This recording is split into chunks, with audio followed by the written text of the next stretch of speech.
Assalamualaikum warahmatullahi wabarakatuh.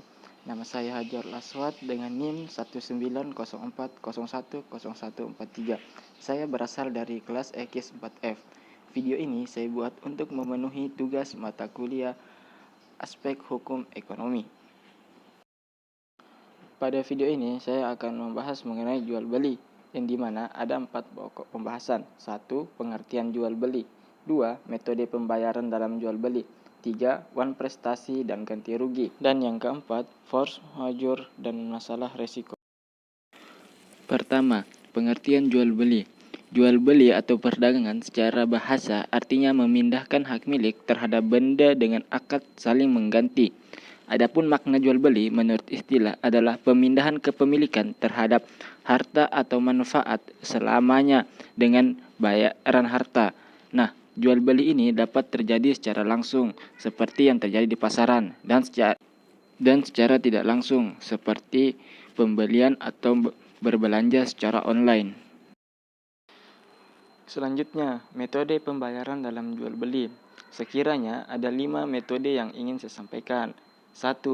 Pembayaran secara tunai. Metode pembayaran tunai ini merupakan bentuk yang sangat klasik, tetapi sangat lazim digunakan dalam melakukan jual beli. Yang kedua, pembayaran dengan cicilan.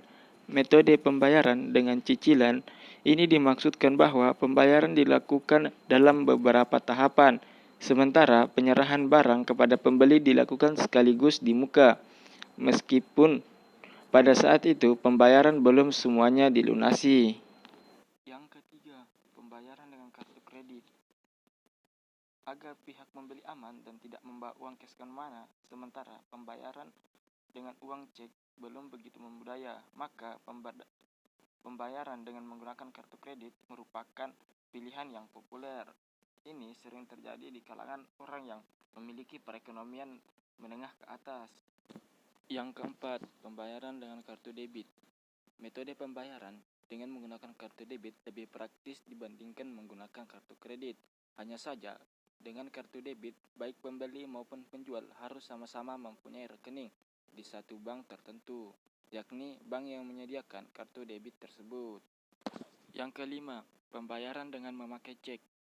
Metode pembayaran dengan memakai cek juga merupakan metode pembayaran alternatif yang tidak perlu pemberian uang cash, sehingga dengan relatif lebih aman, meskipun sebagai persoalan bisa timbul, misal pemalsuan cek, penerbitan cek kosong, dan lain sebagainya.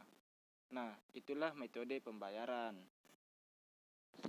Selanjutnya, materi wan prestasi dan ganti rugi.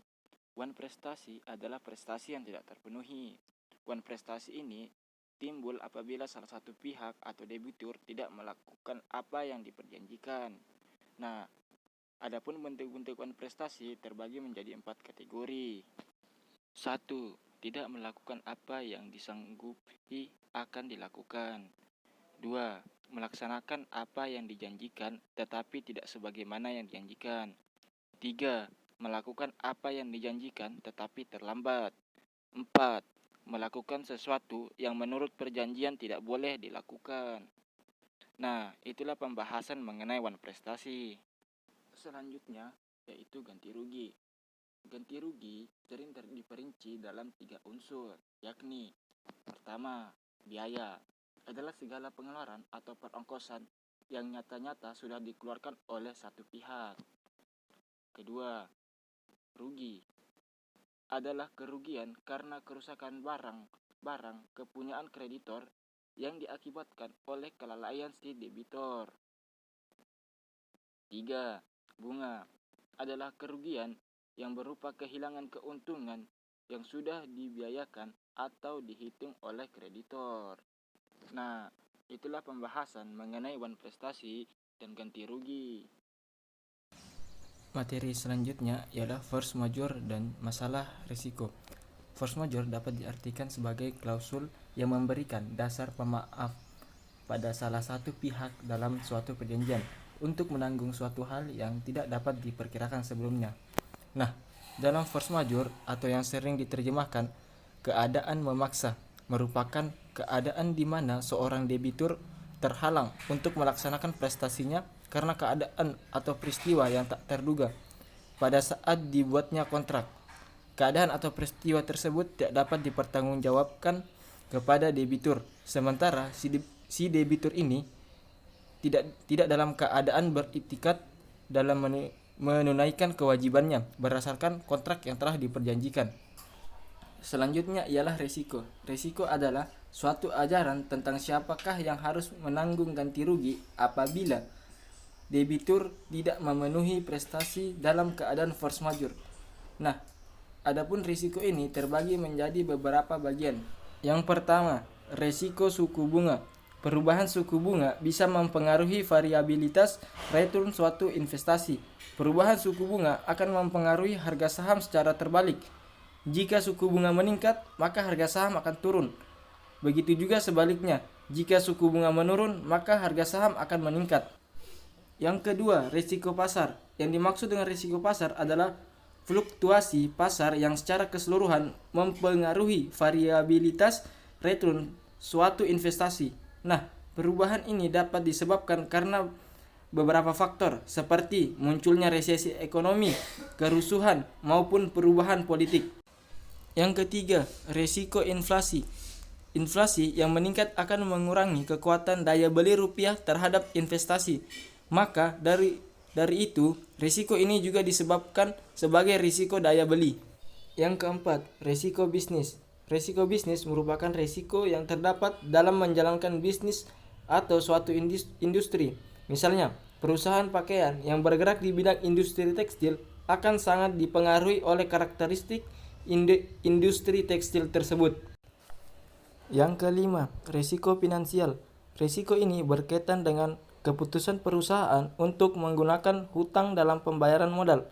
Semakin besar hutang yang digunakan, maka semakin besar pula risiko yang akan ditanggung. Yang keenam, risiko likuiditas. Risiko ini berkaitan dengan kecepatan suatu sekuritas yang diterbitkan perusahaan bisa diperdagangkan di pasar sekunder. Semakin cepat suatu sekuritas diperdagangkan, maka semakin liquid sekuritas tersebut. Dan demikian pula sebaliknya. Ketujuh, risiko nilai tukar mata uang atau falas. Risiko ini berkaitan dengan fluktuasi nilai tukar mata uang domestik dengan nilai mata uang negara lain. Risiko ini juga dikenal dengan currency risk atau exchange rate risk.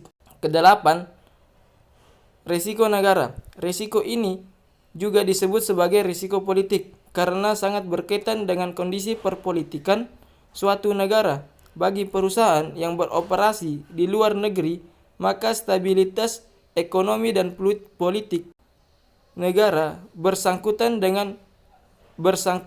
sangat perlu diperhatikan guna menghindari risiko negara yang terlalu tinggi. Demikianlah pemaparan materi oleh saya. Sekian dan terima kasih. Wassalamualaikum warahmatullahi wabarakatuh.